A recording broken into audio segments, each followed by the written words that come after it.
பின்வருவனவற்றில் மருத நிலத்திற்குரிய புல் எது? புல்னா என்ன? புல்லுனா என்னமா? இந்த புல்னா என்ன? இந்த புல்னா என்ன? வகர லகரம் வரக்கூடிய புல் இது புல்.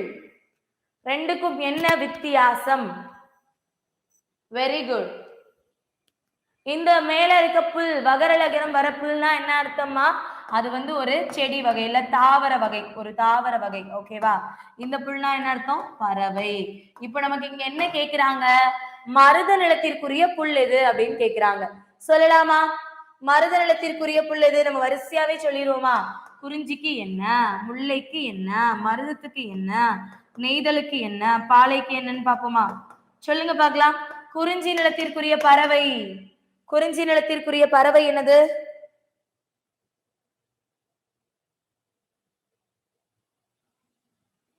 ஓகேவா? சொல்லுங்க பார்க்கலாம். குறிஞ்சிக்கு கிளி, மயில். முல்லை, முல்லைக்கு காட்டுக்கோழி.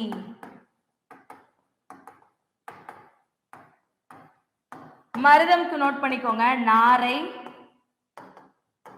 மகன்றில், அன்னம். இதெல்லாமே மருத நிலத்திற்குரியது. ஓகேவா? நெக்ஸ்ட் நெய்தலுக்கு நோட் பண்ணுங்க பார்க்கலாம். நெய்தலுக்கு கடற்காகம்.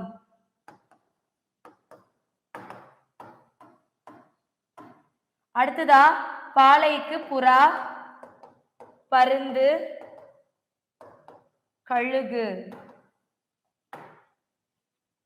Okay,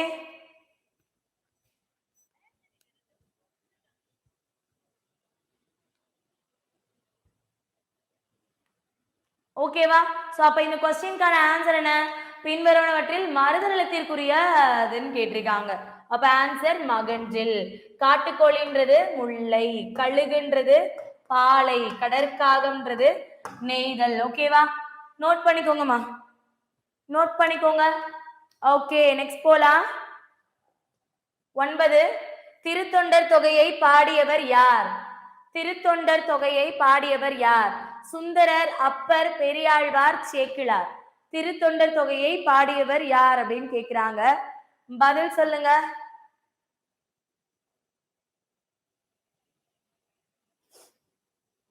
very good, very good. யாரு பாடினாங்க? சுந்தரர். திருத்தொண்டர் தொகையை பாடியவர் யாருமா? சுந்தரர். Very good. ஈஸி क्वेश्चनா? சுந்தரர். Okay, next one. இயற்றலும் ஈட்டலும் காத்தலும் காத்த வகுத்தலும் வல்லதரசு என்னும் குறள் இடம்பெற்றுள்ள அதிகாரம். இயற்றலும், ஒரு பொருள் வரக்கூடிய வழி அறிந்து அந்த பொருளை இயற்று அந்த வழிய செய்யணும். ஈட்டலும், வகுத்து வச்ச வழி மூலமா அந்த பொருளை ஈட்டணும். காத்தலும், வந்த பொருளை காத்து வச்சுக்கணும். காத்த வகுத்தலும், காத்து வச்சிருக்க அந்த பொருளை சரியான முறையில செலவு பண்ணணும். இதெல்லாம் தான் ஒரு அரசினுடைய கடமை அப்படின்னு சொல்றாங்க. இந்த மாதிரி ஒரு அரசினுடைய கடமைய எந்த அதிகாரத்துல சொல்லியிருப்பாங்க? நான் சொல்லியிருக்கேன்னா, இந்த மாதிரி கொஸ்டின் கேட்டா பொருளை வச்சே நம்ம அண்டர்ஸ்டாண்ட் பண்ணணும். வாய்மையா, அருளுடைமையா, புறங்கூறாமையா, இறைமாட்சியா? கண்டிப்பா இறைமாட்சி. அரசினுடைய அதிகாரத்தை பத்தி சொல்லுது. பொருள் வரதுக்கான சரியான வழி எதுன்னு பார்க்கணும். அந்த வழியில போய் பொருளை ஈட்டணும். வந்த பொருளை காப்பாத்தணும். காப்பாத்தி வச்சிருக்க பொருளை சரியான முறையில செலவு பண்ணணும். ஓகேவா? இந்த 4 தான் இந்த குறள்ல சொல்லியிருக்காங்க. ஆன்சர் இறைமாட்சி. ஓகே.